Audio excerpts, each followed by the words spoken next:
Today we're working on 6.11. We're going to evaluate missing angle measurements using addition and subtraction. So I'm really interested to see which methods you use to solve these problems that we're going to pose for you today, okay? A couple of things that I want to point out that we just have not emphasized with these angles is identifying the names of the angles, okay? There are three angles here actually. Okay, one is named ABC, and in this case, ABC is a right angle. It's 90 degrees. Can you guys see this little box right here? Okay. There's a second angle named ABD. Okay. Um, and you'll notice ABD is part of ABC, and there's a third angle named DBC. Okay. You're going to encounter this problem, and it was interesting to see on our pretests. I know the instruction said do not use a protractor, although I suspect several people used a protractor to solve for these problems like this. But you won't need a protractor to solve for these problems if you're aware of what you're looking at here. Okay, I want to stop.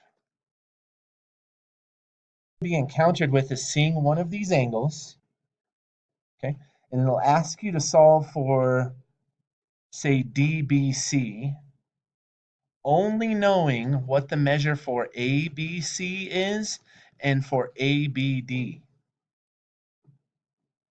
Yes. No, I don't want you to solve yet. If you could, would you take a moment, draw what you see on the board here, draw the angle, and I should also draw this.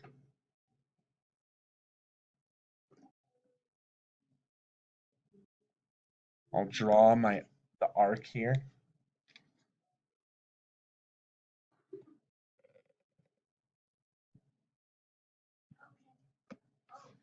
Okay. And I want you to solve for DBC, and I want you to show your thinking for me, please.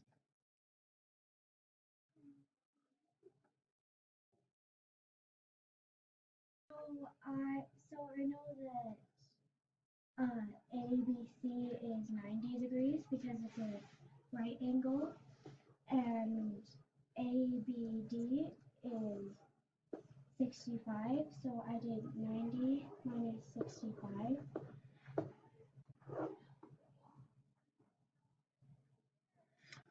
You wrote 95. Oh, That's okay. so that would be 25, and I know that that is 25 because 90 minus 65 is 25, and that's the rest of the answer. You have 25 as the answer. So to double check, you have this 65 plus 25, 65 plus 20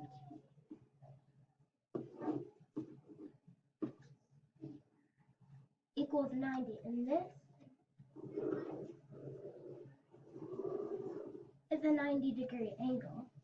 So that's how you get 90 degrees. Will you write in the 25 degrees in DBC for us, please? Okay, I like two things about her thinking here. Number one, the way she explained it, she uses it as a check. So perhaps if you did the 90 minus 65 to find 25, you can always remember addition is the reverse of subtraction, right? So you can always go back, and this is a great way to check your work, is if you take that 65 and you add the 25, you should come up with 90. All the numbers should match up. Thumbs up, thumb sideways, thumbs down with that explanation with our using addition to check your subtraction or using subtraction to check your addition. Good. I do too. My other thought too is if several of you who did use the addition here, what you were looking for was the relationship between 65 and 90. And I think the first way that you learned to subtract was the counting up method, perhaps. So you started at 65 and you counted up to 90. So 65, 75, 85 is 2 tens plus another 5. 2 tens and a 5 is 25. And that's that relationship between the subtraction and addition. Thumbs up, thumbs sideways, thumbs down about looking at an angle that's divided into 2 parts or maybe even 3 parts, knowing 1 or 2 of the angle measurements, and finding a missing measurement. Wonderful.